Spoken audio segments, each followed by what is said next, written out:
sa nagkadaiyang isyu manasyonal o balita nga importanteng masayran ni Juan de la Cruz.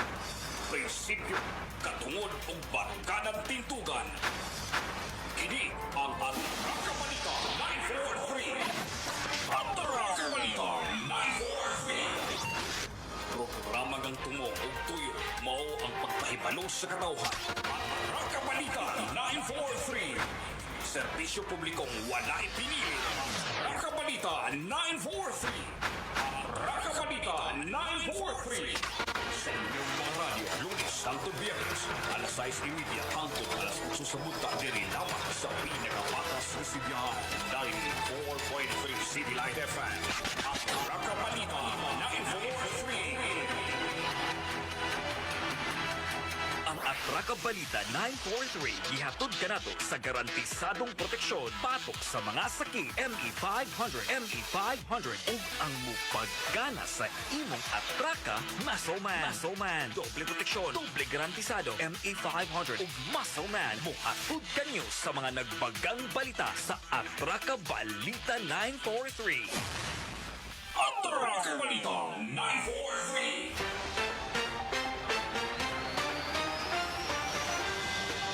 Alas 7:50 na o karon sa atong mga detalye sa ato ang mga balita atud usab kini sa gitawag nato og VG Max Herbal Capsule.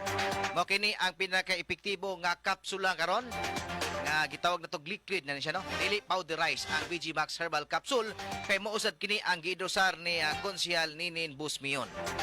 Ang VG Max Herbal Capsule. Nasa pikas niya si Kaela Kay lambigit aning pagsaka sa kaso sa COVID-19 ning atong syudad sa Tanay. Nga matod pa aduna nay gitawag og 92 ang aktibong kaso sukad kagahapong adlaw.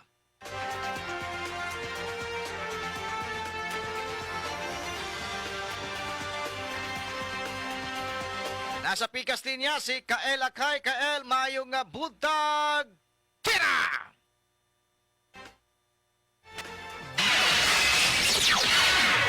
Labi na sa mga LGUs ubos sa pagkamanduan sa Provincial Interagency Task Force padayon gihapon ang pagsakas mga aktibong kaso sa lalawigan sa Negros Oriental, ilabi na diri sa syudad sa Tanjay. Sa giluwatan nga COVID-19 update sa Tanjay City Information Office, pinaagi sa ka-Facebook post kagahapong adlaw nga Domingo, Mayo 30, 2021, gibutyag ni ini nga ang kasamtangang gidaghanon sa mga aktibong kaso sa COVID-19 ni kabat na sa 92. Nasayra nga ni kabat na sa 241 total confirmed COVID-19 cases ang nakbayan sa Tanjay, kundi inoy 22 ni ining aktibong kaso, tulo ang nakabsan ug adunay 146 recovered and discharged. Aniya ang mga barangay sa dakbayan sa Tanjay nga nakalatalag mga aktibong kaso COVID-19 as of May 30, 2021. Barangay Luka, 11, Barangay 7, Siam, Barangay Santa Cruz Viejo, Siam, Barangay 2, Upat, Barangay Tugas, Siam, Barangay 9, 8, Barangay 3, Unom, Barangay 6, 2, Barangay Nuvalia sa 15, Barangay 1, Tulo, Barangay Ubugon 5, Barangay 5, 2, Barangay 8, 2, Barangay San Jose 2, Barangay Pulo 2 o Barangay Manipis 3.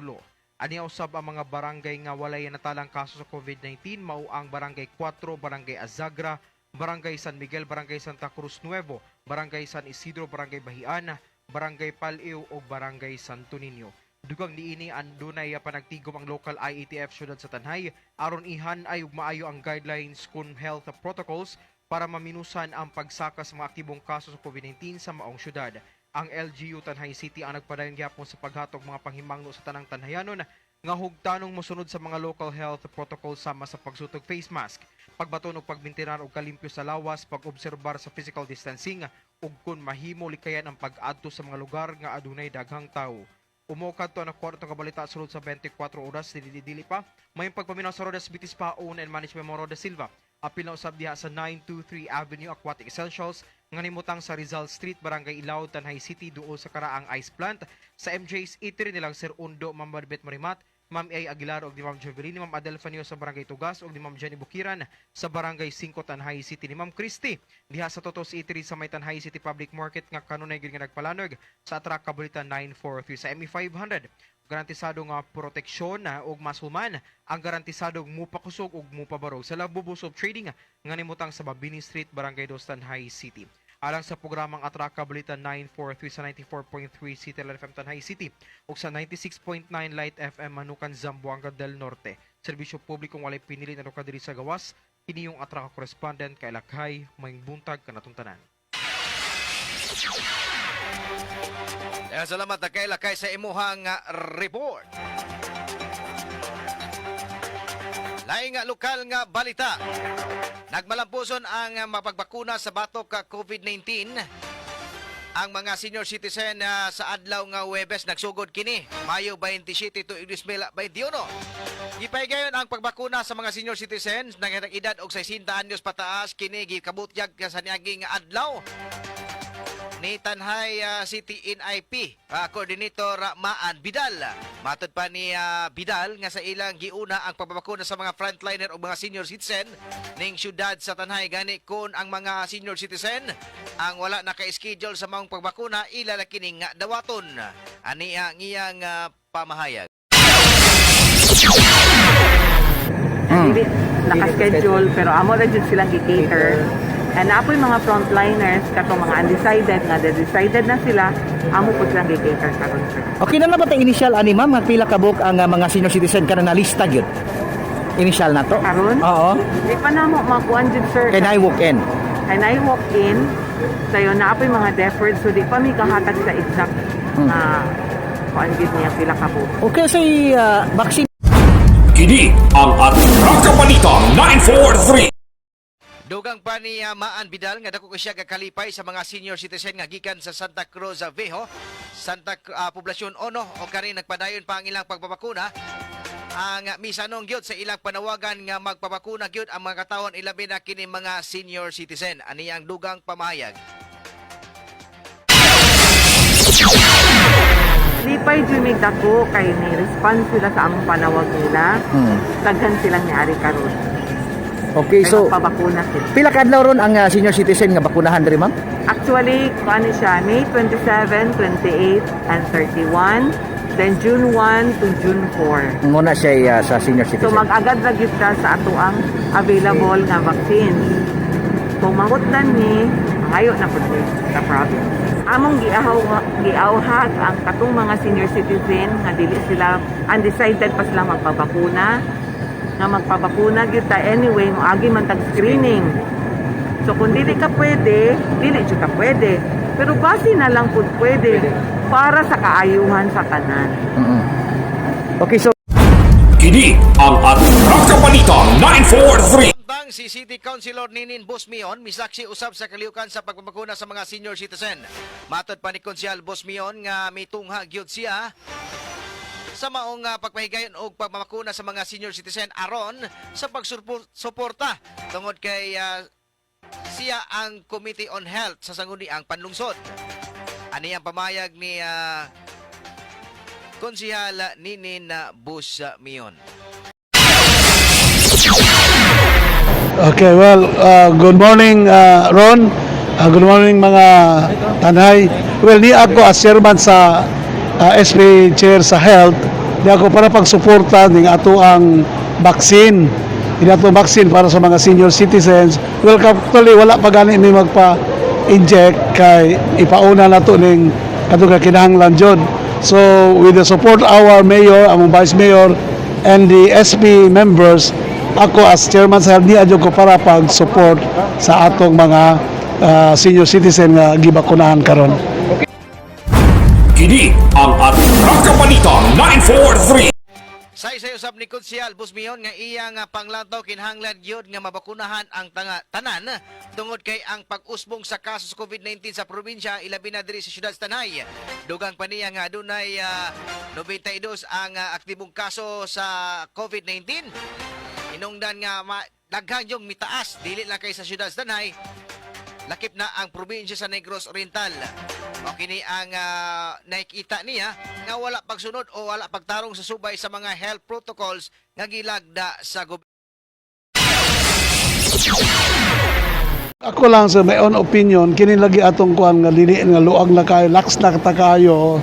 Kining ato ang kanang social distancing, kanang health protocols, wa din nato masubay. So pason lamang maghangyo ta sa ato mga katawan nga ato jong implement ang kanang wearing of face mask, face shields o kaning social distancing o kanang mga gatherings ug mayo atong ilimit kay mo dunay way nga one way sa pag mahimo nga matagdan ta ining COVID nga sakit. Kini ang Atraka Balita 943. Laing nga lokal nga balita.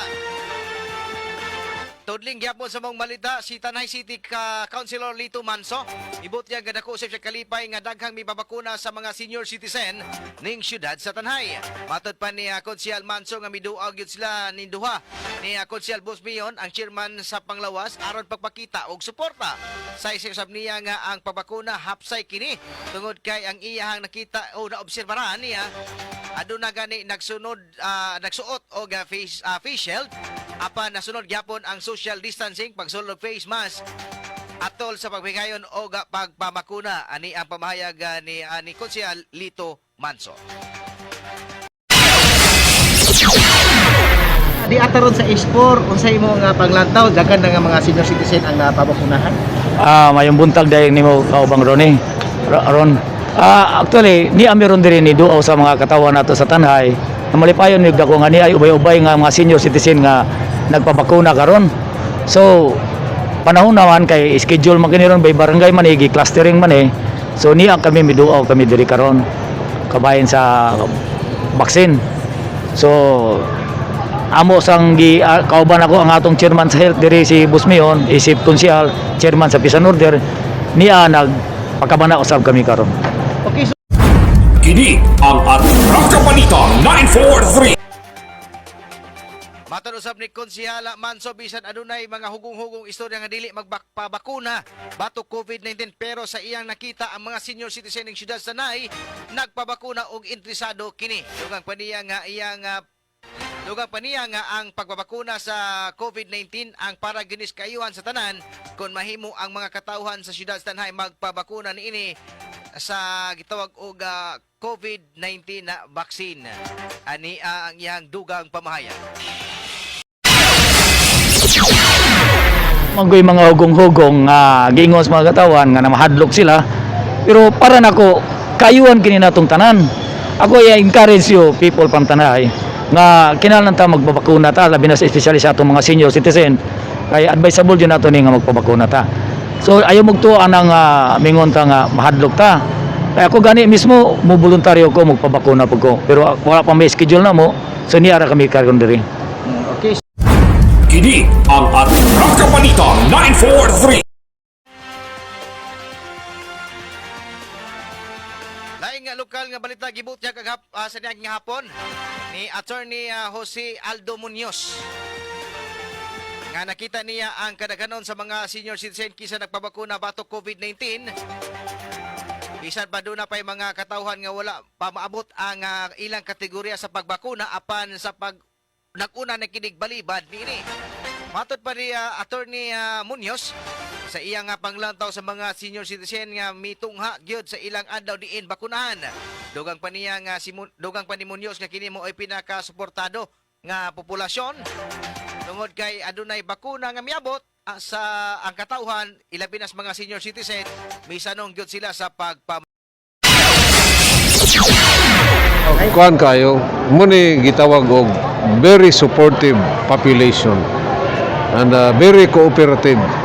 So kuan yun makita nimo nga naay bakuna, may confidence pud sila sa bakuna.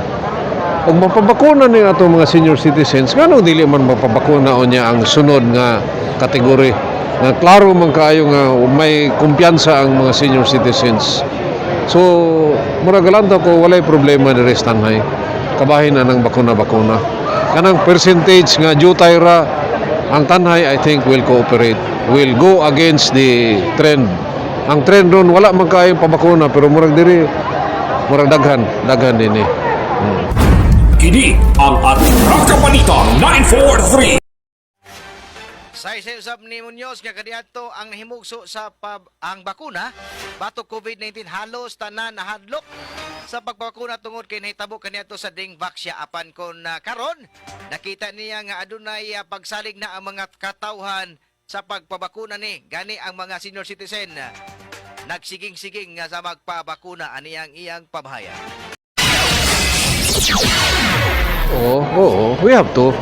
And kining gobyerno po, naman po tayo mga criticisms nila nga they started to politicize the bakuna ba katong mga dengbaksya sa una kanya karon na Sinovac kanya ang ending ang tao walay kumpiyansa sa bakuna pero at least karon na uli-ulian na labi na kay niya po datong vice governor busy kayo sa iyang pagka-gobernur so okay kayo Okay, sa imong pag-ahon.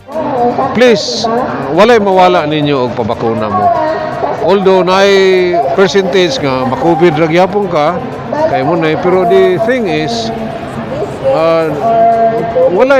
wala pay nakita nato nga ni suffer og side effects kay mo ni muna except anang murag mo kuan tagamay mo luya-luya tagamay mo nang gipapahuway ni ron 30 minutos pero after that wala na so please have yourself vaccinated. Kini ang Atraka Balita 943.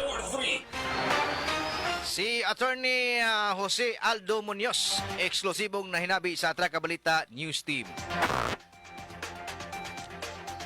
Katapusan nga lokal nga balita kon na pulis sa report. Gipusit patay sulod sa ilang Pinoy-anan ang usa ka lalaki mga alas 8:20 ang tag na siniagi nga Mayo 29 21 sa sitio Magay, Barangay Panubtuban, lungsod sa Dawi, Negros, Oriental.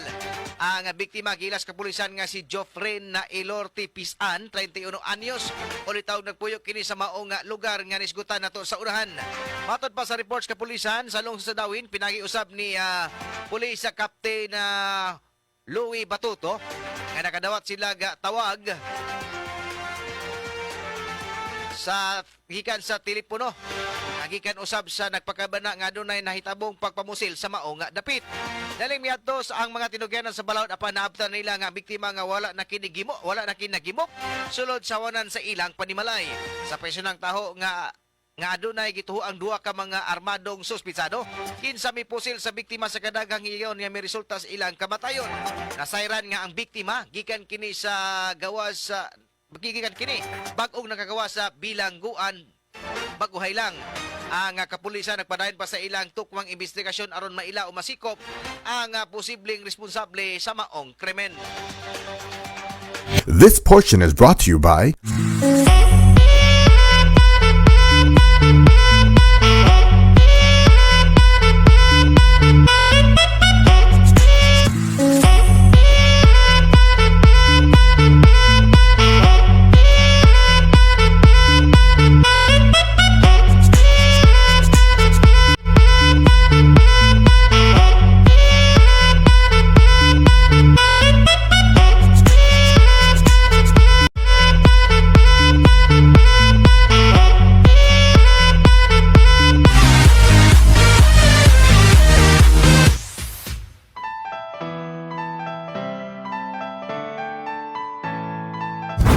Kini ang Atraka Balita 943.